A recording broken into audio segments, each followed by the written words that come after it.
Pode dar uma saudação para todos ao vivo aí, que tá ao vivo. Tá faltando o Felipe na tela, né? Tudo bem? Tá sim, o Felipe já está chegando. Pessoal, tudo bem? A gente já está aqui ao vivo aqui com vocês. Hoje é uma live não só especial, é uma live mais do que especial. Todo mundo está acompanhando aí. Desde o início, vocês acompanharam o nascimento, vocês foram parte do nascimento dessa ideia legislativa que foi o 14º, que vai beneficiar aí 35 milhões de pessoas. Vocês fazem parte disso, vocês estiveram aí, e hoje a gente tem a grata surpresa de estar aqui com nada mais, nada menos que o relator dessa ideia, com quem teve ali a boa sensatez de um bom político e viu que isso é bom, porque o Paulo Paim, ele é um defensor dessa classe, das classes que necessitam mais. E, assim, é uma pessoa que é uma autoridade ali dentro. É uma pessoa que quando fala sobre o tema, todos respeitam. Então, assim, foi Deus que colocou ele ali como relator de uma ideia legislativa feita como essa. E, assim, a gente tem essa gratidão tão grande porque a gente já tem ele como um amigo. Porque desde o dia que essa ideia começou, a gente troca tantas informações e tantas mensagens sobre o assunto e programando, fazendo esse cronograma para tudo dar certo. Eu até me estendi um pouco mais e até pela felicidade de estar recebendo aqui. Senador, eu queria que o senhor se apresentasse, embora isso já não tenha necessidade, mas eu queria que o senhor fizesse essa introdução, falasse para o povo e mostrar o quanto tem boas pessoas, bons políticos que pensam no povo, que faz acontecer realmente. O canal é seu, os canais são seus. Fique à vontade, senador. Bom dia, doutor Sandro Gonçalves, que foi o proponente, na verdade, ele é o autor do projeto. Eu fui o relator, que ele recebeu, segundo ele me comentou, mais de 20 mil assinaturas, se habilitou a apresentar na Comissão de Direitos Humanos, aí eu avoquei a relatoria, e é sobre isso que nós vamos conversar daqui para frente. Eu quero cumprimentar todos os convidados que estão nos assistindo nesse momento, participando do debate. Ali na tela não está aparecendo o nome dos outros que estão com a gente na live aqui. Se puder aparecer ali. Sim, vou colocar aqui. Isso, o Milton Super João, um abraço para o João. Você já me disse que lá no Rio Grande está 2 graus, né? Está bem frio mesmo. Verdade, tia. Aqui em Brasília está quase 30. Um abração aí para o Milton da Tunes também, Dantunes, que é todos os companheiros comprometidos com essa causa, né? O Milton é jornalista. Oficial. Como? O Milton é nosso jornalista, o Felipe nosso youtuber, o João nosso empresário. E assim, quando a gente formulou, nós aqui, a turma do quarteto, foi a 4 mãos. A gente fez, embora eu redigi o texto, mas todos nós buscamos informações do nosso público, dos aposentados, pensionistas, para a gente chegar a esse consenso. Então, assim, são 3 guerreiros que a gente tem que falar que 4, fizeram toda a diferença. 4, né? Eu também estou aqui, né? 5 agora, né? Muito 5, bem. agora é quinteto. Então, assim, todo mundo teve participação e todo mundo aqui já é parte da família. E o senhor seja bem-vindo à família agora também. Sandro, eu faço questão de dizer que na justificativa do meu relatório, que eu sempre digo que o relator é relator. Eu sempre faço questão de falar a paternidade, né? E digo também que pai não é só aquele que gera, mas aquele que cuida, aquele que ama, aquele que leva para frente a criança, né? E esse projeto surgiu de vocês, está lá na justificativa, estou escrito aqui, ó, uma iniciativa do advogado Sandro, para mim não esquece, errar o nome, inclusive. Peguei aqui. Sou relator da Associação Legislativa número 11, tramite com os direitos humanos, já apresentei o parecer favorável, uma iniciativa do advogado Sandro Gonçalves de São Paulo é justa, pois os aposentados foi antecipado o 13º, eles estão na expectativa, todos os gastos que eles têm. Tinha um dado que eu uso muito, e que você também contribuiu com isso, que antes mesmo da pandemia, os aposentados já ajudavam cerca de 10 milhões de pessoas, dependente de netos, filhos, enfim, além da sua companheira, do longo das suas vidas. E agora, com a pandemia, muito mais. Muito mais. E como já foi antecipado, eles não terão praticamente o que receber no fim do ano, considerando a ideia do 13º. E você, inclusive, que propôs, podia ser uma ajuda de emergência, você propôs, eu acatei, seria um 14º de emergência, né? E de te dizer, me permita que eu diga isso, durante essa semana aqui, eu acho que eu dei umas 10 entrevistas. Eu digo 10 porque o tema era sempre o mesmo. Eu farei outras entrevistas, mas sobre um tema foi o único que foi o mesmo tema em todas as entrevistas que eu dei lá no interior do Rio Grande, dei para Santa Catarina, dei para Goiás, todos querendo saber como é que está essa caminhada do 14º. Eu tenho dito para eles, e vocês podem aprofundar junto, vamos aqui dialogar naturalmente, que é muito importante a legítima pressão popular. Isso é democracia, né? Que bom que nós temos uma democracia. Então, que cada um converse com o seu deputado federal e com os 3 senadores de cada estado. Converse com os 3. Converse, inclusive, comigo lá no Rio Grande. Daí, pai, não vai vacilar, né, pai? Vai ficar firme no relatório?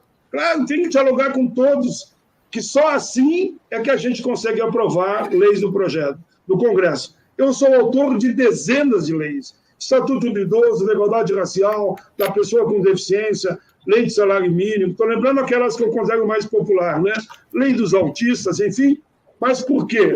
Porque eu dialogo com todos. Para mim, dentro do Congresso, eu não faço separação. Olha, a gente falou isso aqui nas entrelinhas antes, mas eu vou falar agora. Eu não faço separação se o cara é mais de centro, de esquerda ou de direita. Eu preciso do voto. E o voto tem o mesmo valor de todos os senadores e de todos os deputados. Eu fui constituinte. Eu estou no Congresso desde a Constituinte. E sempre adotei esse sistema. Eu me lembro, vocês têm uma ideia, o direito de greve, depois de eu conversar com Lula, Mário Covas, que já faleceu, Ulisses Guimarães, me pediram que eu fosse falar com o Jarbas Passarinho. O Jarbas Passarinho, porque ele era o líder do chamado Centrão. Era um cara muito culto, que já faleceu também. Eu cheguei para ele, dei um texto para ele, um texto pequeno, havíamos construído, dialogando com muita gente. Ele só olhou o texto e disse, pode deixar que eu defendo no plenário. Defendeu e aprovamos por unanimidade. Direito de greve. Por isso que eu falo sempre que dialogar é o nosso papel. Vida longa à democracia. É com ela que permite que a gente possa conversar com todos. Só uma introdução aqui para a gente começar o debate.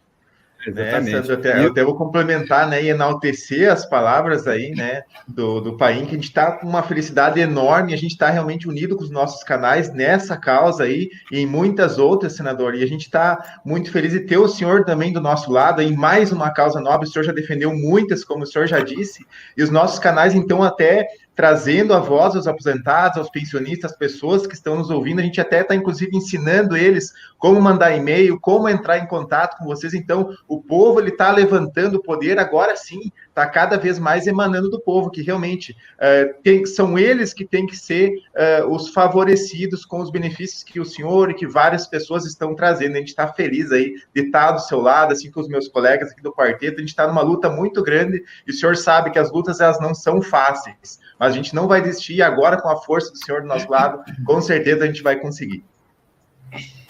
Tudo bem. É importante, senador, seja bem-vindo aqui ao nosso quarteto, né? É sempre muito importante a gente observar que nós que estamos aqui do outro lado da ponta dessa corda, nesse cabo de guerra aí, de muitas das vezes de poderes, o que é bom, do que é ruim, do que é certo, do que é errado, vale salientar que no nosso trabalho individual em cada canal, né, que foi justamente esse algo em comum que nos uniu nesse objetivo, está o aposentado, o pensionista, né, o servidor público, por quem estamos brigando, e somos hoje a voz, né, que realmente ecoa no nome deles. Não é à toa que nesses últimos 45 dias de trabalho diário, né, que a gente vem se dedicando especificamente a esses assuntos direcionados para ele por conta da pandemia, o quanto nossos canais cresceram, né, cresceram também em quantidade, cresce cada dia em qualidade, porque, de fato, pessoas que se encontram hoje na posição dos aposentados e dos pensionistas, eles necessitam, agora muito mais do que nunca, terem representatividade, né? Então, nós realmente, não é à toa que para muitos a gente tem sido chamado de heróis, pequenos heróis, no aspecto de que hoje nós somos realmente a cara, né, do meu avô, da minha avó, do meu tio, da minha tia. Então, todo mundo tem um aposentado em casa, sabe da história, né, de algum aposentado que hoje sustenta realmente, mais do que nunca, a sua família. Então, é muito importante esse trabalho. Eu tenho dito no meu canal especificamente que nós estaremos escrevendo nesses últimos dias e continuaremos a escrever grandes histórias, né, para as futuras gerações. Vão olhar para a gente realmente com o aspecto de quem olha para heróis, porque defendemos o que deveria ser defendido por todos, né, no sentido dessa categoria específica, desse grupo específico tão necessitado. E eu já me sinto muito orgulhoso de ser parte disso, né, e isso é muito importante para essa construção. Muito bem. Vai lá, Felipe. Felipe? Olá, como eu sempre venho abrindo aqui, seja muito bem-vindo aqui aos nossos canais. Uma alegria imensa, tá? A gente estava conversando aqui, assim, quem diria há 30 dias atrás, né, ou menos, que estaria agora aqui um senador com essa representatividade que você tem. Quando eu falo do senhor, eu falo assim, é como a gente tinha conversado, que não tem direita, não tem esquerda, não tem nada. Aí eu sempre falo do senhor assim como o pai dos aposentados. Eles falam sobre isso. Eu não conhecia muito bem o senhor. Aí todo mundo falando, mas procura o Paim. Aí eu falei, que isso, Paim, cara? Aí depois que eu fui pesquisar, falei, nossa, a pauta dele... O Painho, aí alguém dizia, o Painho é o pessoal lá da Bahia que usa o termo Painho. Eu pensava que o senhor era baiano, eu pensava, Painho é apelido carinhoso. Mas sabe que eu recebi um título, desculpa atrapalhar, Luiz Carlos, de cidadão da Bahia. Eu recebi quase todos os estados, quase todos. São Paulo eu recebi também. Goiás recebi, Minas, Rio. Mas quando eu cheguei na Bahia, quando eu entrei, o pessoal, Painho. Eu digo, pessoal, não é Painho, diz para eles que é Paim. Paim, aqui é Painho mesmo. Aí eu entendi, era Painho, tudo bem, ficou tudo bem. Hein, senador, uma coisa que a gente gosta de mostrar muito aqui no canal e que a gente fala bastante é que, infelizmente, o povo brasileiro ele não tem muita noção do que acontece ali dentro do Congresso Nacional, na presidência, na política em si. Ele não sabe muito bem como que é os bastidores ali. E hoje tem, assim, muita luta, muito polarização, mas ele não sabe o tanto que é importante ali dentro focar nos objetivos e nas causas para que tudo dê certo. Que ali dentro, na hora de aprovar, não existe direita, não existe esquerda, existe boas e más ações. E eu queria até lembrar eles que agora, com pouco tempo que eu já estou participando efetivamente, entrando, ligando, converso com o senador, a semana passada a gente conversou com o Major Olímpio, desculpa. A gente conversou com o Major Olímpio e a gente veio e teve um bate-papo. Muito atuante também, viu? Sim, a gente teve um bate-papo. Então, assim, a gente mostrou aquilo que a gente sempre fala aqui, que não existe isso. E o senhor é uma representatividade disso, porque o senhor tem, assim, tem uns caminhos abertos ali, desde, como se diz, de um lado quanto do outro, o respeito que se tem pelo senhor é extremo. Por isso que, assim, a gente festejou aqui a nomeação desse relator, presidente da CDH, o Paulo Paim, tá? Então, assim, queria que o senhor explicasse para o povo a luta, porque todo mundo pensa que é só festa, só brincadeira, elegeu, tá ali, depois de 4 anos só volta para pedir o voto. Os maus são assim, mas os bons não. E hoje eu tô vendo isso. E a ideia desse canal, o intuito desse canal, o objetivo desse canal é mostrar, peraí, tem gente que ouve o povo e tá aqui para falar, tá? E eu queria enaltecer e mostrar isso por parte do senhor. Eu queria que o senhor falasse ali os bastidores, a luta que é para aprovar um projeto. E a gente teve abrindo um gancho, desculpe falar muito, a gente teve até uma conversa aqui, uma entrevista também com o Renato da Mata, que é muito amigo do senhor, e a gente já esclareceu isso, é amigo do Milton Antunes, e foi ele que trouxe aí para a gente explanar. E a gente narrou mais ou menos, mas eu queria que saísse a boca de quem está lá, a luta, a ferrenha batalha que é para um político honesto ali dentro, bom ali dentro, fazer as coisas dar certo em prol do povo. O senhor explana aí para a gente. Principalmente, eu diria que tem chance de dar certo quando a proposta vem, de fato, do povo. Foi o caso, por exemplo, da lei dos autistas. Quem me trouxe a proposta, Berenice, do Berenice Piana de Piana, como a gente chama, lá do Rio de Janeiro. Ela me trouxe a proposta, trabalhamos, deu certo, virou lei, e eu coloquei o nome da lei Berenice de Piana de Piana. Renato da Mata, mesma coisa. Ele me trouxe a proposta, aprovamos, assumi, apresentei, aprovamos a proposta, e a lei ficou sendo chamada Renato da Mata. Quem sabe, se essa aqui, se for aprovada, vai ficar com teu nome, porque teu nome está escrito aqui. Está escrito no relatório. Mas o que eu quero, na verdade, dizer que em todo o setor da sociedade, né? Há advogados, há médicos, há aposentado, há trabalhador, há empresário, né? Em todas as áreas há quem trabalha mais e quem trabalha menos, dentro do seu campo de atuação, né? E há aposentados que voltaram a trabalhar, inclusive outros não, enfim. Eu estou dizendo que as matrizes são diferentes em todas as áreas. Mas o que eu poderia dizer hoje, em matéria do Congresso, nesse tempo de pandemia, nós temos trabalhado muito e a maioria das matérias são aprovadas por unanimidade. Já aprovamos dezenas e dezenas. Teve 3 polêmicas que eu acho que foi aprovada, mas foi assim mesmo, foi aprovada. Foi se regulamentava ou não a questão dos fake news. Eu não vou entrar no mérito, só vou dizer que foi polêmica, se regulamentava ou não. A questão da água e esgoto. Podia privatizar ou não. Só vou ficar aqui, não vou... Porque eu respeito o voto de cada um. E não estou aqui nem fazendo uma defesa do meu ponto de vista, porque eu tinha que também dar espaço, questão de justiça, para eles aí defender o ponto de vista, quem pensa diferente, né? E a questão das eleições, se deveria ser no dia 15 de novembro, como prevaleceu, ou não. Mas isso demonstra, pode ver o cuidado que eu estou tendo, respeitando a opinião de todos. Ninguém lá é obrigado a pensar tudo igual. Mas nesse período de pandemia, muito trabalho, não baixa de 70, ou são 81 senadores. O quórum não baixa de 75, 70 por aí. A maioria chega a dar 81, viu? E a maioria votam efetivamente olhando para salvar a vida das pessoas. Há um tipo de entendimento, a não ser algumas exceções, que a conjuntura obriga de você só votar matérias vinculadas ao problema da pandemia, que é o caso do 14º. E você foi muito feliz na apresentação e diz, olha, é um 14º para esse ano, ou seja, para a pandemia. Se querem discutir depois na frente algo semelhante ou permanente, outro tipo de ajuda, discutam. Mas nesse momento, pela sua proposta, que eu relatei favorável, é especificamente para este ano.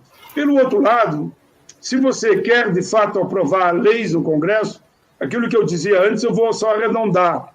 Tem que dialogar com todos os partidos. Eu me lembro que no tempo da Constituinte, lá atrás, Delfim Neto, enfim, e outras personagens da época, né? A gente dialogava. E eu vim do movimento sindical e fui percebendo que só tem um jeito. Mesmo no movimento sindical, tinha uma frase que eu usava que era o seguinte, e olha que eu tive ascensão no movimento sindical, só virei constituinte porque foi um congresso de trabalhador que decidiu que eu devia representar os trabalhadores do Rio Grande na Constituinte. E eu dizia sempre, o melhor sindicalista, eu não vou medir pelo número de greves que ele faz, mas quero medir pelo número de bons acordos que ele fez para a sua categoria. Aí eu vou medir qual é o melhor. O importante para mim é fazer grandes acordos, como é o nosso papel no Congresso, e você me deu essa oportunidade. Dialogar com todos, ter proposta, porque tem que ter proposta, não adianta ficar só na ideia. Tem que transformar em projeto de lei, projeto para depois vir a lei. Para ter uma ideia, eu apresentei mais de 1000 projetos. Apresentei algumas dezenas. Pode ver que eu não disse centenas, mas apresentei mais de 1000 para garantir. Agora, em tempo de pandemia, em relação a projetos e emendas, cada emenda tu faz quase um projeto alterando o outro. Eu apresentei mais de 300 propostas. Só agora, nesse tempo. Entre elas, claro, essa do 14º. Mas eu diria que, para nós, nesse momento, eu acho que o melhor desse encontro, pela repercussão dessa nossa live, é dizer que a democracia é fundamental. Cada um tem o seu partido, que é legítimo. Até a questão ideológica é legítima. Claro que eu não gosto de ficar numa briga ideológica, eu gosto de defender causas. Mas a questão ideológica faz parte do processo democrático e cada um tem o seu partido. Agora, só na democracia é que a gente pode até divergir das ideias. Só na democracia nós estamos com um programa como esse, falando para os 27 estados praticamente do país, sobre um tema que entendemos justo e correto, mas precisamos convencer os parlamentares. Por isso que estou vendo aqui agora Rio Grande do Norte, aqui, eu sou do Rio Grande do Sul, então o Rio Grande lá deve estar quente, né? Rio Grande do Sul frio. Mas um pouco é isso, viu? Que eu queria falar assim, de pronto, e dizer que tem que ter muito trabalho para aprovar um projeto. Calcula para apresentar e aprovar dezenas e dezenas de projetos. Tem uma pergunta aí para você, senador. Até talvez seja até uma pergunta um tanto delicada, mas realmente assim é uma questão. Até eu fico emocionado de ver o senhor falar e o que muitas pessoas se perguntam. Eu sei que também talvez essa pergunta esteja dentro da cabeça dos meus colegas, assim, porque a gente sente que o senhor é uma representatividade grande, que o senhor realmente pensa no povo, o senhor traz os benefícios realmente para o povo, e a pergunta que eu quero direcionar para o senhor realmente é de coração assim, ó, porque às vezes chega a pauta, às vezes chega a causa lá para políticos, para senadores, para deputados, que simplesmente eles ignoram ou não dão andamento, e o senhor que tem essa representatividade, eu gostaria que o senhor desse algumas palavras aí, um exemplo que o senhor está sendo aí para vários senadores, para vários deputados, para mostrar que eles sigam um exemplo do senhor, porque realmente o que o senhor está fazendo agora, o que o senhor fez em tantos anos aí, não é à toa que o senhor se elege, se reelege, o senhor deu algumas palavras aí de exemplo para outros deputados, outros senadores e políticos que tem que seguir sim o exemplo que o senhor está fazendo, falando agora diante de milhares de pessoas que estão assistindo essa live aí, o senhor pode dar algumas palavras para o senhor realmente, o senhor é um grande exemplo para nós e queremos que outros deputados e outros senadores sigam o seu exemplo.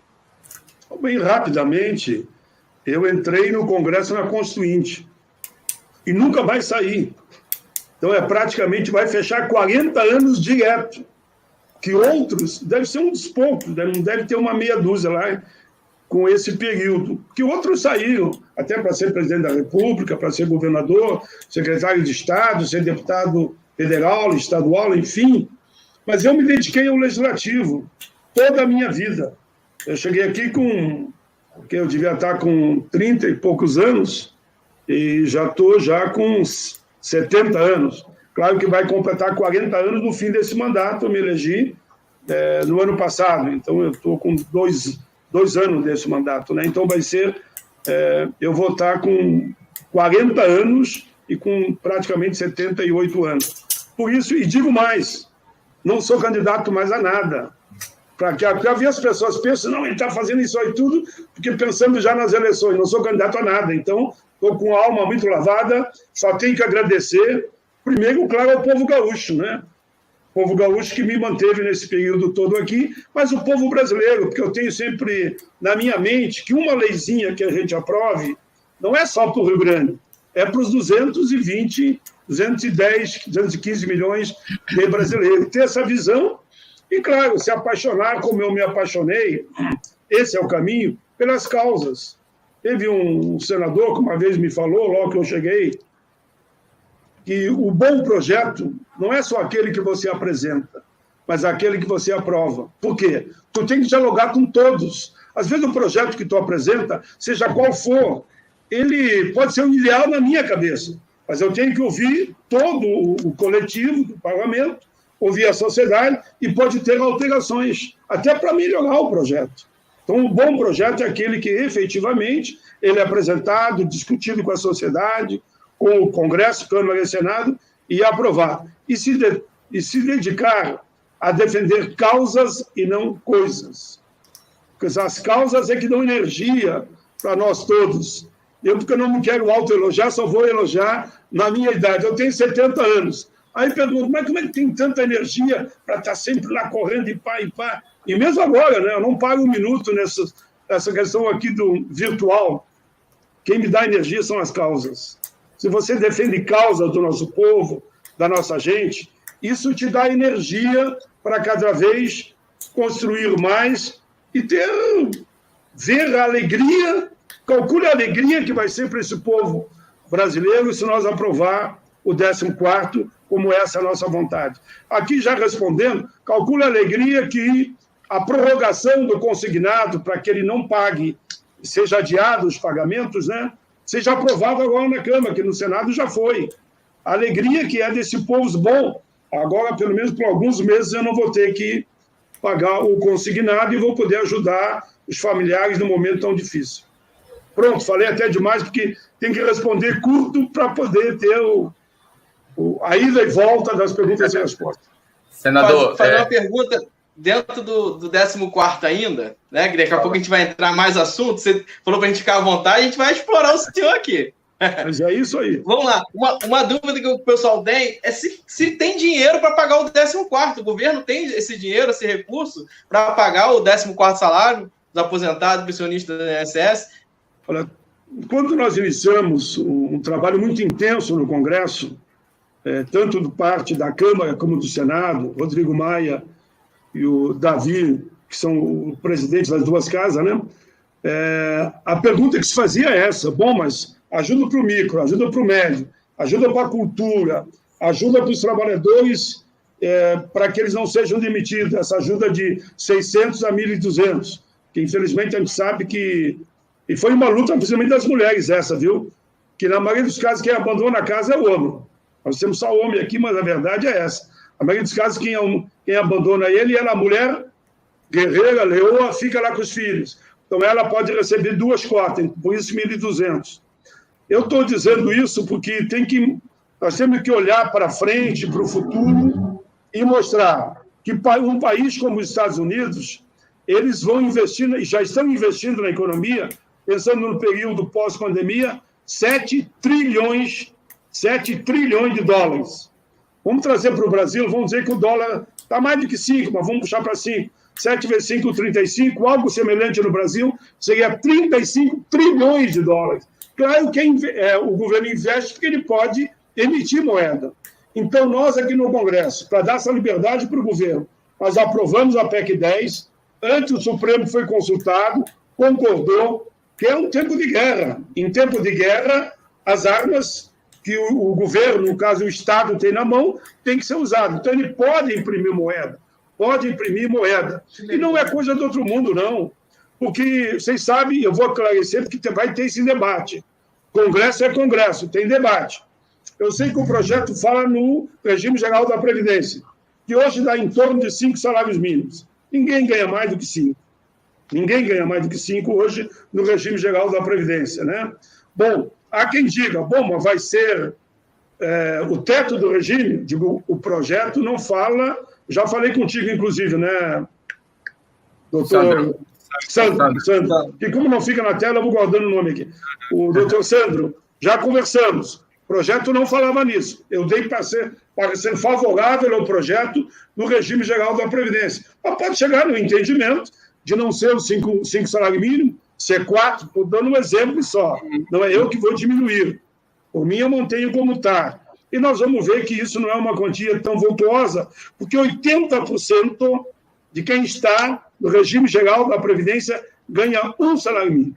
Exatamente. Correspondente a 1 salário mínimo. Então, ninguém me diga que é uma ajuda do outro mundo. Não é. Não é. E dá, de fato, para a economia suportar e o governo alavancar essa quantia. Só complementando aqui, depois eu vou jogar para o Milton, que o Milton vai falar sobre a suspensão. Senador, eu sou tributarista. As receitas de previdência, além da gente ter a CPP, que é a Contribuição Patronal Previdenciária, a CSLL, que é a Contribuição Social sobre o Lucro Líquido, a gente não pode deixar de reconhecer que o ministro Paulo Guedes, de certa forma, ele deu uma aumentada na economia. Teve mais lucro. Se teve mais lucro e temos um imposto que é baseado no lucro, aumentou a receita. É um ponto. Segunda, parte da receita que vem, 50% de tudo que é apreendido de forma ilícita vai para esses recursos. E o atual governo bate no peito com o ministro da Justiça que nunca se apreendeu tanto e nunca se teve tanta apreensão. Ou seja, se teve mais receita. E também outros produtos apreendidos também entram como dinheiro. Tá? Então, assim, nunca se teve tantos aportes E teve um posicionamento do atual presidente, que ele falava que, apesar da pandemia, a economia não retraiu tanto. Então, assim, como se poderia usar esse argumento de que não temos recursos e liberando dinheiro à torta à direita, igual foi dito, está liberando dinheiro para tantos setores da sociedade, para o agro, que é grande, para empresas, para bancos, e como que não poderia ter isso? E nesse link eu até jogo para o Milton, que a gente comentou muito sobre a suspensão dos consignados, que seria injeção de dinheiro no mercado também. O Milton vai entrar nesse assunto, senão o pessoal bate na gente depois se não falar sobre isso. Né? Milton, dá uma introdução aí. Deixa o Milton falar, só para complementar o que você falou, que eu sou o autor do projeto que tributa grandes fortunas, juros e dividendos. Somente a Estônia, que vocês não sabem o que é, porque eu não sei também. Pode ser que alguém saiba, mas eu não sei nem onde fica isso. Isso com todo respeito à Estônia, né? Somente a Estônia no mundo que não tributa juros e dividendos. Por que não podemos tributar juros e dividendos numa visão? Quando eu digo grandes fortunas, pessoal, é gente que fatura milhões. Não estou falando, não, quem fatura 50 mil, nem isso não é. Por que não tributar e não destinar um percentual desse para a Previdência, por exemplo? Sim. Milton, é contigo aí. Ele já tinha passado a bola para o Milton. Tranquilo, senador. Assim, o que me chama a atenção, e isso tem que vir para a discussão, lógico, a gente percebe que grandes empresas e aí bancos também devem fortunas para o próprio INSS, né? E nem por isso... Eu presidi a CPI da Previdência, tu tem toda a razão. É mais de 1,5 trilhão. Exatamente. E nem por isso os bancos deixaram de ter aporte agora financeiro por conta da pandemia, esperando que parte desse aporte realmente chegasse na outra ponta, como eu já disse, que era o chamamento menos favorecido, e a gente sabe que não chegou, né? A receita do bolo ela é sempre perfeita, mas o resultado desse bolo nunca quase sempre não é como se imagina.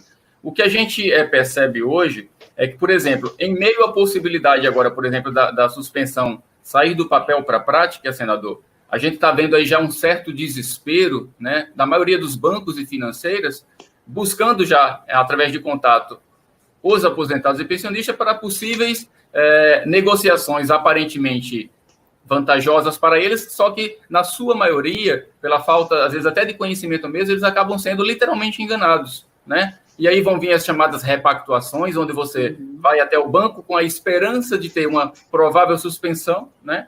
Onde isso não acontece, o que acontece é uma negociação para que você aumente o prazo, consequentemente os juros também, porque banco não faz nada de graça para ninguém, a gente sabe disso, né?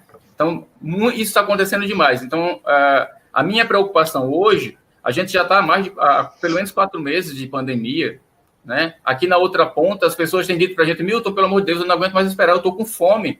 Esse dinheiro é para comida, é para não ter minha água cortada, minha luz cortada. Tudo bem, já tem regras aí que suspendem isso, ok, mas tem outras demandas. Então, a gente está vendo aí o Congresso, né, nesse movimento por conta do adiamento das eleições. Agora, provavelmente, a gente acredita, infelizmente, e aí o senhor me corrija se eu estiver errado, que agora vai ser a questão das fake news. Então, eu quero entender em que momento o Congresso, que está ali pelo voto do povo, vai entender que é o povo quem na verdade, é a maior urgência nesse momento, né? A gente acabou de receber ontem, foi noticiado aí amplamente, que as pessoas estão recebendo agora essa última parcela do auxílio emergencial, mas só vão colocar a mão no dinheiro 1 mês depois que esse dinheiro está na conta. Que absurdo! Muitos que receberam a primeira não estão recebendo a segunda, não dá para entender. E outra coisa, você recebe o dinheiro, os que conseguiram, entra na sua conta agora, daqui a 30 dias é que você vai poder sacar esse dinheiro, e quem quer comprar comida. Ah, não, mas é porque esse dinheiro você pode pagar contas de forma online. Gente, a urgência é por alimento, a urgência, né? A urgência é por coisa básica. Então parece, senador, me corrija, parece que o entendimento da grande maioria dos que fazem a coisa acontecer aí no Congresso, parece que eles estão vivendo literalmente em um outro planeta, e nós aqui, réis mortais, precisamos entender a posição deles, e eles não entendem nunca a posição do povo. E aí vai entrar essa questão, perdão pelo alongamento, mas é um raciocínio único, aí vai entrar a questão, por que essa suspensão não sai tão rápido, né? Inclusive, eu aproveito o espaço também, já para direcionar para o senhor, quais os próximos passos, que é uma pergunta que está sendo repetida demais, para que o nosso 14º seja aprovado? Em que passo estamos e o que falta? Né? Porque a ansiedade realmente é muito grande por todo esse conjunto de situações. Hoje, nossas pautas principais é 14º, é a própria margem e a suspensão dessas parcelas. Uma coisa complementa a outra. Hoje, em definitivo, ainda não temos nada amarrado, temos apenas o andamento das coisas. O que é que o senhor pode me falar sobre esse conjunto de situações? Tá, mas na verdade são duas perguntas, né? Sim. Uma delas é o consignado, por que não vota? Exatamente. Que falta votar na Câmara. O que é que falta para que ele seja prioridade? Né? Já que fake news está sendo prioridade... Sabe o que falta? Não, o fake news vai ficar um tempo na Câmara, pode ter certeza disso. Pelo que eu sei lá, né? Independente de posição de cada um. Claro. Pelo que eu sei. Agora, o X da questão hoje é o que é prioridade, né? O que é prioridade. O consignado não vota pela força dos bancos. A verdade é essa, não tem como fugir disso. A resposta é curta e rápida. Só não vota pela força do lobby dos bancos. Infelizmente, eu tenho que dizer isso, muitas vezes esses lobbies poderosos criam 1000 obstáculos. Para ter uma ideia, no projeto que nós conseguimos aprovar no Senado, e foi modificado lá, porque igual no projeto que estava para ser votado, na hora da votação lá, tinha uma cláusula que dizia, não, tudo bem, vamos prorrogar o prazo de pagamento, mas condicionando a negociação com o banco. Eu dizia isso e nada é a mesma coisa. Eu disse na minha... Quem ouviu a defesa que eu fiz, isso aqui não dá, pessoal, aí também não, né? Com todo respeito ao relator, mas dizer que está condicionado a negociar com o banco, não precisa lei. Eu vou lá no banco e negocio. Se vou perder, eu vou ganhar, não sei. Daí, então, felizmente, foi mudado, essa parte foi mudada. E a outra questão, por que está faltando realmente para o 14º? É preciso, pessoal, se tiver uma outra, você pode complementar a pergunta. É preciso haver uma pressão para que o Colégio de Líderes acate. O que está acontecendo? Aí eu vou ter que explicar. O projeto eu já dei o parecer, mas como não tem reunião da comissão, de nenhuma comissão, a não ser que volte a trabalhar, e me parece que não vai voltar tão cedo, eu até disse para algumas rádios que me entrevistaram, e TV também, programas semelhantes a esse, não com a mesma extensão, né? Que eu ia discutir com vocês isso aqui. Vejam bem, eu quero que vocês... Agora a pergunta vai para vocês. Como as comissões não estão funcionando? Talvez eu tenha que pegar, apresentar como um projeto de lei e nós pressionar o Colégio de Líderes para botar na pauta. Porque senão, enquanto as comissões não votarem, não entra. E como é um tema ligado à pandemia, tem lógica que eu apresente ele em forma de projeto de lei e que seja votado. Se outros quiserem apresentar, olha bem o que eu vou dizer, não tenho nada contra. Tomara que 500 apresentem o mesmo projeto. Não há problema nenhum, que vai ser indicado um relator e o relator pega os projetos que vão na mesma linha e dá o parecer e vota. Eu quero é votar. Repito de novo, não quero saber quem é o pai da criança, quero saber o resultado. Quem amou, quem construiu, quem trabalhou e fez com que as coisas acontecessem. Deu para entender bem? Eu acho que seria até o caminho entenderem. Eu vou já apresentar na semana que vem o projeto, se vocês concordarem. Até para explicar para o pessoal que assiste a gente, que assim, tem que explicar, às vezes, de forma mais didática, o que acontece.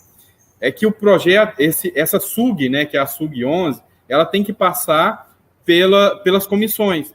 E devido à pandemia, essas comissões estão travadas, não estão andando. O que a gente pretende aqui fazer? Vamos fazer o seguinte, o 14º já mobilizou todo mundo, já está tudo bom. Vamos pular, vamos pegar um atalho aqui, vamos pular caminho? Bora. Vamos fazer o seguinte, vamos transformar essa SUG direto num projeto de lei agora, de nome, de autoria do Paulo Paim, que está aí se propondo para ajudar o povo. O caminho desses canais é ajudar o povo. Não tem vaidade, não tem nada de... Aqui é por vocês.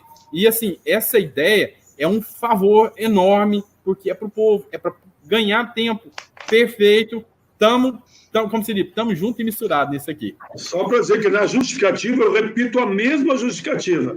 Veio de uma SUG de autoria, como está lá, que é de sua autoria, e eu digo, olha, estou apresentando aqui que as comissões não estão funcionando, isso eu já te digo que vou apresentar na segunda-feira e já mando cópia para vocês.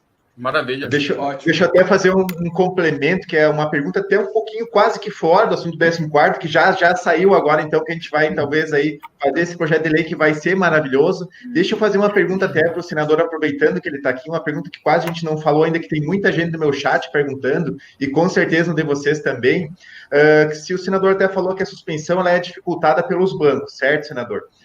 E sobre a margem, no caso, que a margem seria positiva para os bancos, né? Então, os bancos ganhariam dinheiro, afinal, a margem, no caso, essa margem de 5%, os bancos seriam favoráveis, porque os bancos vão ganhar dinheiro. Mas por que, então, talvez os senadores não aprovaram a questão da margem, que é uma pergunta que não sai do ar da cabeça das pessoas? Por que lá no Senado talvez eles não aprovaram? Não sei se o senhor sabe responder ou dizer alguma coisa para as pessoas que estão ansiadas. Eu respondo tudo, não há problema nenhum comigo. Claro, se eu não saber a resposta, eu vou dizer que não sei, é natural, né? Cada um tem seus limites em matéria de saber. Eu vou dizer aonde pegou essa questão no Senado. O debate que se deu lá dentro, havia duas correntes de pensamento, a verdade é essa. Uma corrente de pensamento entendia que podia, sim, ampliar os 5%. A outra corrente que chega muita denúncia lá, que muitas vezes o idoso ele é pressionado para fazer cada vez mais empréstimo, às vezes como a agressão, por exemplo, a agressão para o idoso, só para vincular o assunto, 90% é dentro da própria família que ele é agredido, não é na rua, 90% é da própria família. Então há um setor amplo da sociedade que trabalha com o idoso, que eles têm uma preocupação que o idoso vai ser sempre pressionado cada vez mais para lá tirar um empréstimo, entrega para o agressor e ele que vai pagar. Uma tese. A outra tese diz o seguinte, os que pensam diferente disso, olha, não dá também para nós querer tutelarmos o idoso, né? O idoso tem que ser responsável pelos seus atos. Se cada um pode tirar um empréstimo na margem que entender mais adequada, por que ele não pode? Então, essas foram as duas teses que nortearam.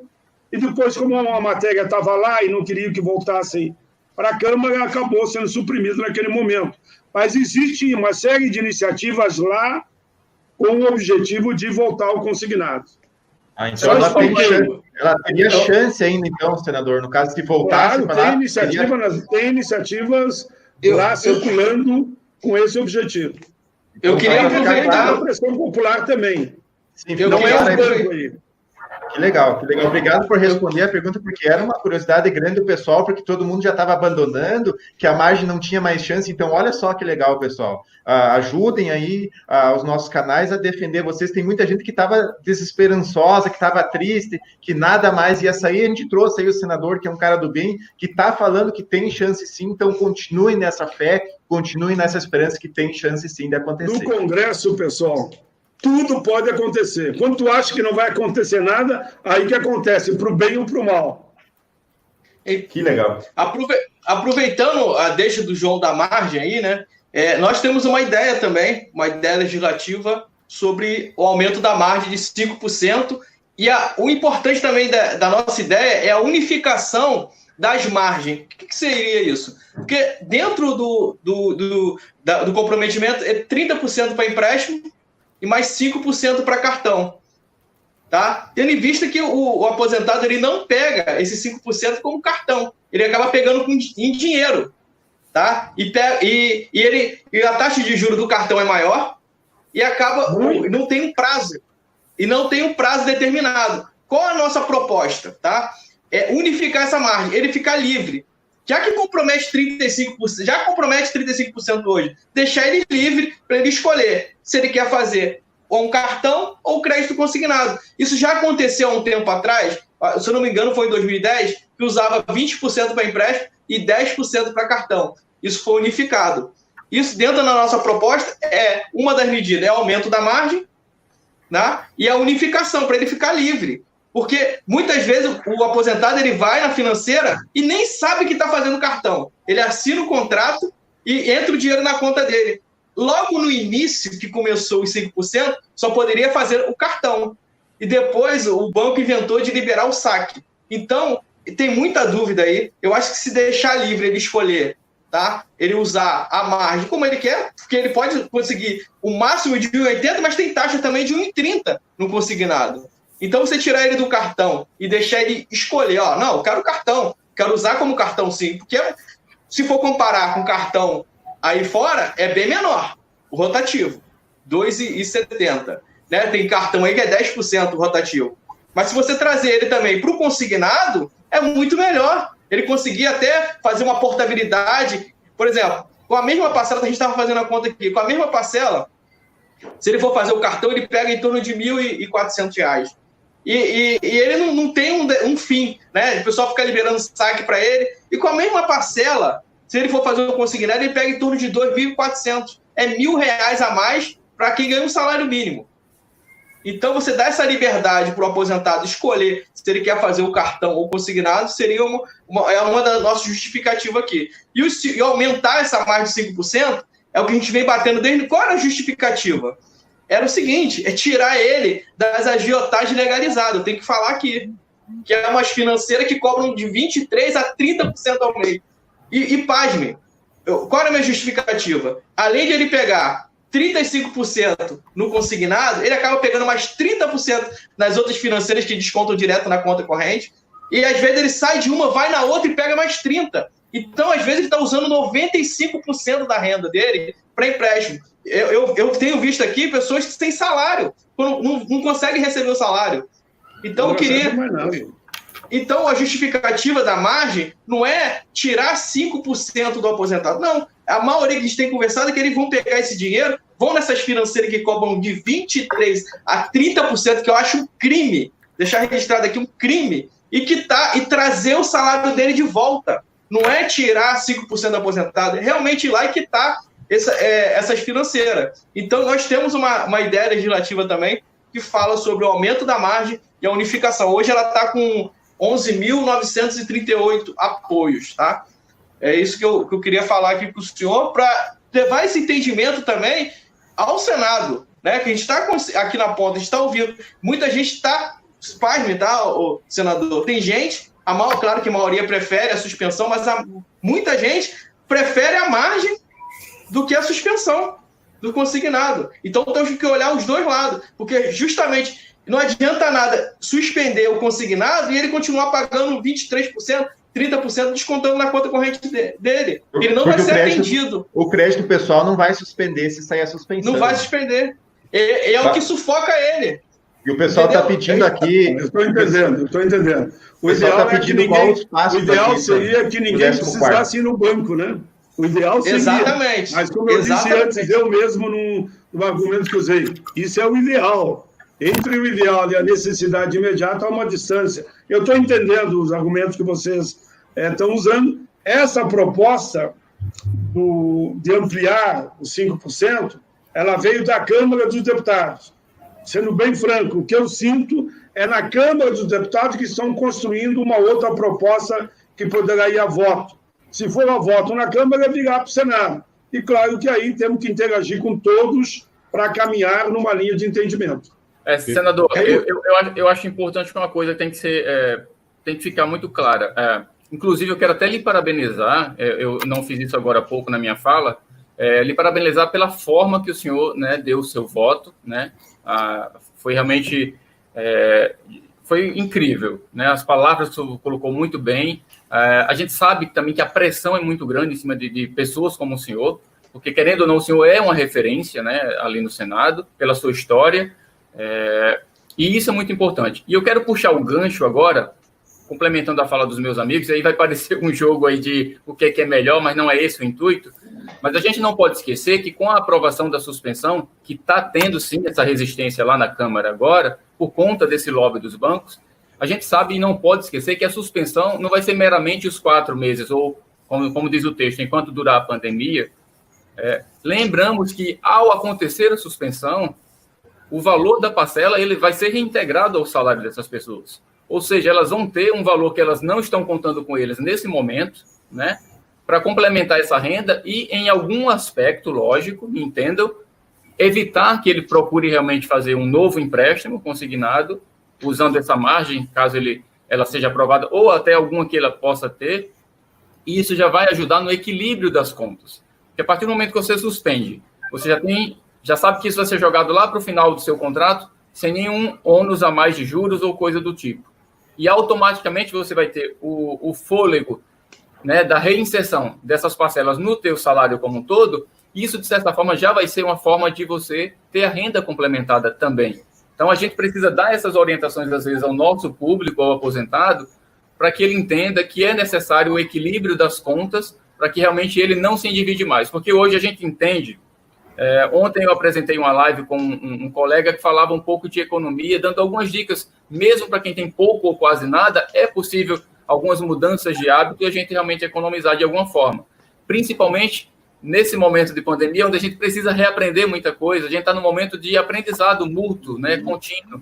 Então é muito importante que fique claro isso, no equilíbrio da margem com a questão da suspensão. E parabéns, senador, parabéns pela defesa do seu voto, foi excepcional. Parabéns a todos vocês aí, viu? Senador.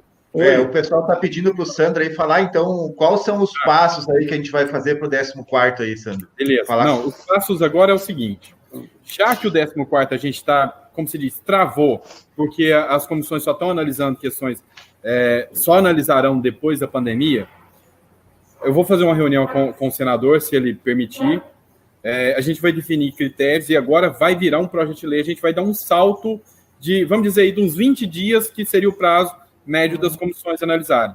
A gente já vai fazer um projeto de lei em nome do senador Paulo Paim e a gente vai colocar ali no Senado, ali, para análise. Sandro, só para ajudar quem está vindo em casa. Eu diria que muito mais que 20 dias. A perspectiva de voltar às comissões, está no pico aqui, está indo para o pico ainda aqui em Brasília, cada dia aumenta mais o número de mortos e contaminados. Eu acredito que aqui só volta lá por agosto.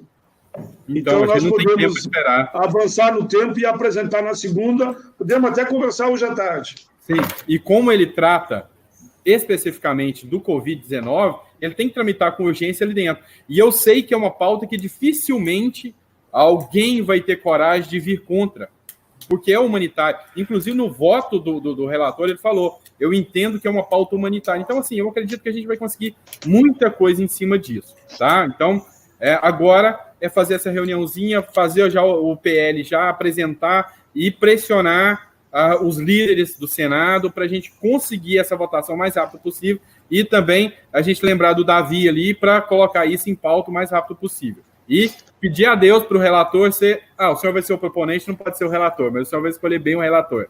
Né? Não, vai ter tudo conversado naturalmente com o presidente da casa. Mas só para quem está ouvindo, poderia pensar, mas por que vocês não apresentaram então direto o projeto? Foi feito corretíssimo. Porque não dá para mim chegar lá, eu, Paim, resolvi que quero garantir um 14º. Não, sim, foi a sociedade que apresentou Pilma Sug com milhares, mais de 20 mil assinaturas. Hoje o apoio, digamos, a quase milhões já. Então isso dá respaldo para surgir o projeto agora. Quero só cumprimentar a iniciativa de vocês. Senador, vamos partir para o encerramento, né? Tudo que é bom dura pouco, né? Partir para o encerramento, que já estamos chegando a 1 hora de live. Mas tem um gancho que eu quero puxar aqui, que a gente começou falando sobre isso, foge da pauta um pouquinho, mas que no finalzinho eu quero encerrar com isso. Eu quero lembrar que o senador foi um ferrenho lutador pelo Estatuto do Idoso, tá? Nem todo aposentado é idoso, mas vários idosos são aposentados. Então, teve essa luta. E teve um evento que foi, assim, marcante, porque eu acompanho, embora eu seja só um advogado, eu tenho que estar por dentro das leis, como elas surgem, e foi um evento marcante que aconteceu no Rio de Janeiro, que vocês procuraram quem tinha, assim, mais participação, e vocês encontraram o filho da pessoa que deu a ideia do Estatuto do Idoso, dessa luta, e eu lembro... Bela lembrança, viu? Sim, e eu lembro que eu assisti essa reportagem há um tempo atrás, e teve um momento que eu achei marcante, que foi o momento que o pessoal encontrou o filho, fez uma homenagem e tocou a trombeta. E o senador como se diz, mostrou a humanidade dele por completo. Eu queria que o senhor encerrasse e que todos soubessem o quanto o senhor foi ferrenho nessa luta do Estatuto do Idoso, o quanto isso foi importante. E eu queria que o senhor falasse um pouco sobre isso, sobre esse momento de emoção, sobre esse momento de luta que teve, e falasse para o povo não desanimar, não desistir. Aqui no canal, é um canal novo, é um canal recente, o dos meninos também, mas assim, teve uma aglomeração muito grande de pessoas do bem para ajudar, mas de vez em quando vem alguém tentando atrapalhar, jogar areia e falar que não dá certo. Mas eu quero levantar novamente essa bandeira de pessoas que lutam, que tem empatia para o próximo, independente se é direita, esquerda. E assim, eu sou mais conservador, o pessoal do canal sabe, mas eu estou envaidecido de alegria de estar recebendo aqui o senador, porque é ele que estava ali na luta a hora que a gente precisou. Então, assim, o intuito desse canal é mostrar boas pessoas e reacender a fé que esse país tem jeito. Eu queria que o senhor encerrasse falando dessa luta, porque é um marco esse estatuto do idoso, é um marco. E aquele momento, eu queria que o senhor falasse sobre aquele momento que o trompete tocou lá no Palácio da Alvorada, o toque de alvorada que teve ali, eu sei que o senhor se emocionou. Eu queria encerrar com esse momento de humanidade aqui. Os canais é do senhor a partir desse momento. Obrigado, Sandro. E permita que eu tente resumir o máximo, né? De fato, eu era deputado, recebi uma cartinha, toda ela feita, escrita à mão, me propondo que eu apresentasse o Estatuto do Idoso. Me lembro até hoje. No momento que eu li, comecei a ler, e ele dizia nas entrelinhas, já tentei falar com muitas pessoas, mas ninguém me ouviu. Então, eu peguei aquilo, disse para ele que eu ia encaminhar, peguei os consultores, e me lembro que Flávio Arnes foi o relator, se não me engano, do primeiro estatuto. Daí, falei com outras entidades que se prontificaram a trabalhar junto, apresentamos o estatuto. Me lembro que a apresentação foi de Maria Cota Machado, olha, me lembro. Ela é de Minas Gerais, Maria Cota Machado. Era presente na época da COBAP, se não me engano. Bom, em resumo, apresentamos, mas só que depois eu queria conhecer ele. Queria muito conhecer, demorou 10, 12, quase 15 anos para avançar, mas logo que apresentamos eu queria fazer uma homenagem para ele, conhecer o cidadão que me encaminhou o projeto. Daí fomos atrás, aí achamos o filho dele no Rio de Janeiro, aí ele me disse, olha, senador, que bom que você veio aqui, mas o pai já faleceu. Mas ele recebeu na época que o senhor mandou dizer que ia apresentar, e ele tinha certeza que ia acontecer. Daí, no Rio de Janeiro, foi feita uma homenagem para todos aqueles que trabalhavam pelo Estatuto, e eu tive a alegria de receber o abraço do filho dele lá, que eu não tenho o nome aqui agora, não me lembro, mas foi muito bonito. E depois, na sanção do Estatuto, que foi, então, esse toque especial que foi dado pela essa luta, mas sempre lembrando o autor original do projeto que se tornou lei. E claro que projetos como esse, Estatuto do Idoso, da pessoa com deficiência, o Flávio Arnes foi relator da pessoa com deficiência, da igualdade racial, que hoje o mundo todo combate os preconceitos, né? E é importante, eu vejo que brancos, negros, jovens, idosos estão nas ruas dizendo não ao preconceito, exigindo a paz e direitos iguais para todos. Isso é muito bom. Significa que as políticas humanitárias estão avançando no mundo todo. E isso anima a gente para que, efetivamente, a gente avance na linha de fazer o bem, não interessa a quem. Isso é algo que guia muito os meus passos. E, por fim, eu só queria dizer que eu sou daqueles que entende que o verbo esperançar ele é muito importante. Ou seja, esperançar, ter esperança, mas fazer acontecer. Então, para os milhares e milhares que estão nos assistindo agora, eu digo, vamos ter esperança no 14º. Como vamos ter esperança nessa campanha Vidas Negras Importam. Ontem eu fiz uma live com os indígenas, eles já botaram Vidas Negras Importam, aí eles botaram Vidas dos Indígenas Importam. Eu diria vidas negras, indígenas, de brancos, enfim, de imigrantes, a vida de todos importa, né? Por isso que nós estamos nessa linha das políticas humanitárias, que vocês me deram a alegria de estar aqui. Eu vejo no vídeo ali uma palavra que eu gosto muito: gratidão, gratidão e gratidão.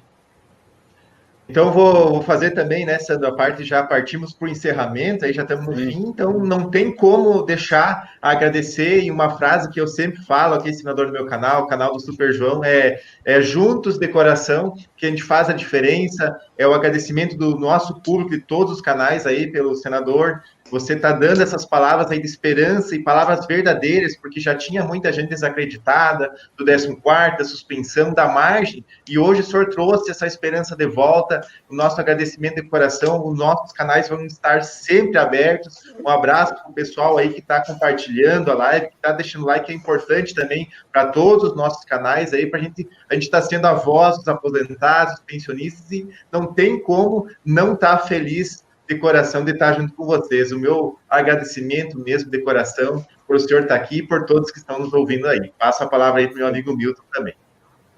Senador, muito obrigado. Eu quero até aproveitar uma palavra que também veio aqui agora há pouco nos comentários. O senhor hoje é pessoa pública que nos representa, com certeza, né? O senhor é o típico exemplo de político que dá orgulho e que nos faz acreditar que política funciona para os menos favorecidos. E estar com o senhor aqui agora também é um motivo de muito orgulho. Então, muito obrigado pelo convite de aceitar o convite de estar aqui conosco.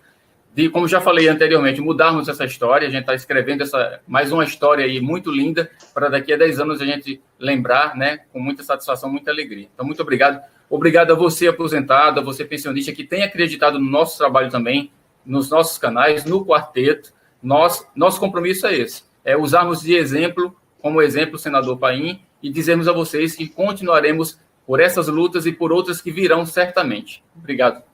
Valeu. Felipe? Opa, queria agradecer. Não poderia ser outra pessoa, o primeiro senador aqui no quarteto, não poderia ser, porque a gente levanta essa pauta mesmo do aposentado, pensionista e servidor público. Queria fazer um pedido ao senhor. Toda vez que o senhor tiver um projeto que venha beneficiar o aposentado, o pensionista, precisar de ajuda, aqui a gente vem, grita o nosso canal aqui, é a nossa pauta, nós só falamos sobre isso, aposentado, pensionista e servidor público. Vem para cá, entra aqui com a gente, como eu venho sempre falando no meus vídeos, aqui não é o meu canal, aqui é o nosso canal, é o canal do aposentado, pensionista e servidor público. Mas vem mesmo, use e abuse aqui, pode vir aqui que vai estar aberto aqui o nosso canal para o senhor trazer boas pautas, bons projetos para esses aposentados, pensionistas, servidor público. Assim, de verdade, não poderia ser outro senador. Isso para a gente é um motivo de muito orgulho, tá? O senhor está aqui, o senhor que defende aposentado, pensionista e servidor público. Pode falar. Eu te agradeço, já está aceito aí, viu? Você fez um pedido, eu digo, o pedido já está aqui no coração. Eu vou incomodar vocês, viu? Assim, é sem exceção. Assim, o mínimo que você... isso aqui não vai... Não, eu digo tudo que o senhor tiver referente a aposentado, pensionista, qualquer um projeto só pode trazer para cá, que a gente vai explanar, vai ganhar força, porque eles gostam de participar. Você pode ter certeza, eles estão aqui, estão com alegria de poder participar, ir lá na sugestão, toda vez que tem um projeto, tem como ir lá votar para apoiar, eles estão aqui e vai ter apoio, e com certeza nós estamos movimentando uma massa que não era ouvida, né? De repente, o senhor já estava brigando aí há 40 anos, e hoje, por conta da mídia social, da rede social, o senhor está sendo mais ouvido e vai poder ajudar muito mais gente. E eles participando, isso que é importante. Eles querem participar disso tudo. Eles querem ver que quantas coisas... A gente estava falando, o Milton tocou nesse assunto, o Santos sempre vem falando, e quantas coisas passaram lá no Senado que eles nem viram. Começou com um projeto agora, né, da margem, da suspensão, agora estão de olho em tudo. Então, eu quero convidar também, né, o aposentado, o pensionista que está aqui nos vendo, se inscreva nos nossos canais e vem participar junto com a gente, que agora só está começando, né? Então, eu quero te agradecer mais uma vez aqui. O meu coração está muito alegre, como diz João, estamos juntos de coração, né? E agradecer. É gratidão, isso que eu sempre venho falando, gratidão por você estar aqui, abrir as portas aí, ser o primeiro senador aqui no quarteto, e tinha que ser o senhor, não poderia ser outro. Sim, o nosso relator da nossa proposta, que é melhor que isso. Não é bom demais, né? Ó, Deus abençoe a todos. Sandro, para você falar, não vou eu que vou falar, não, mas eu poderia falar para ver que eu não tinha problema nenhum. Alguém colocou aqui, diga que os militares estão juntos nessa luta. Isso é muito bom a gente ouvir, viu? É contigo, Sandro. Ó, não, os militares, a gente está na luta, até com relação à suspensão, o pessoal pergunta muito. Porque o texto que veio do Senado, ele ficou omisso. Então, eu fiz um projeto, uma emenda, na verdade, uma emenda de redação e entreguei na mão do Pompeu de Matos, que lá na Câmara agora, a gente vai... Grande deputado, viu? Sim, sim. Líder do PDT no meu estado. Sim, sim. Então, eu já entreguei em mãos do Pompeu de Matos. Por quê? Porque os servidores municipais, estaduais e os militares ficaram de fora do projeto que veio do Senado. E eu conversei com o Everton Rocha, falei, olha só, chegou dessa forma, teve todo aquele imbróglio lá com o Oriovisto, lá que tentou mudar o texto. Falei, ó, teve isso tudo, e eu vou apresentar um projeto de redação, porque a ideia é não voltar para o Senado. A gente vai apresentar um projeto de redação, e com esse projeto de redação, a gente quer que os militares sejam inclusos. Isso, por quê? Porque a pandemia veio por igual para todos. Claro. Os militares têm as mesmas necessidades, morrem do mesmo jeito com a Covid. Então, assim, seria inconstitucional, ferindo o princípio da igualdade, deixá-los de fora. Então, com base nesse argumento, o próprio regimento interno da Câmara fala que se for uma medida que trata de inconstitucionalidade ou que trata de questões orçamentárias, ela tem que ser analisada em urgência ali pelas comissões para ser votado e não retorna para a Câmara, para o Senado, nesse caso. Então, assim, a gente incluiu. Então, assim, aqui a gente alcança o nosso público, os aposentados, pensionistas, servidores, civis, militares. Então, assim, a gente não esquece ninguém, tá? Então, podem ficar tranquilos que a gente está fazendo pelos militares e agora, com esses apoios que a gente está conseguindo, a gente vai conseguir fazer muito mais mesmo. Então, a emenda já está lá e os militares não ficaram de fora, até porque se trata de uma estratégia que a gente sabe que foi um esteio de campanha do atual presidente, os militares. E os militares, estando incluso, já seria uma maior probabilidade da gente conseguir a sanção e não o veto, tá? Então, foi um pouco estratégico também. Eu sempre argumento isso aqui, mas temos que ser estratégicos nessa hora para a gente conseguir a coisa da forma correta, tá? Obrigado, senador. Ó, a única palavra que nós temos aqui é gratidão, tá? Gratidão imensa por ter essa visão, assim, descomplicada da coisa e confiar de que a gente consegue ter um Brasil melhor, independentemente de qualquer circunstância, independente de partido, independentemente de qualquer situação, o intuito é fazer o bem, tá? Muito obrigado. Vamos nos despedir, né? Fica com Deus e estamos sempre à disposição para fazer o bem, tá bom? Para que complicar se eu posso simplificar? Palavra tua aí. Estamos juntos, viu? Até a próxima. Juntos somos mais fortes. Juntos de coração, né, pessoal? Isso. Valeu, coração e alma. Amém. Obrigado, Um abraço gente. para todos.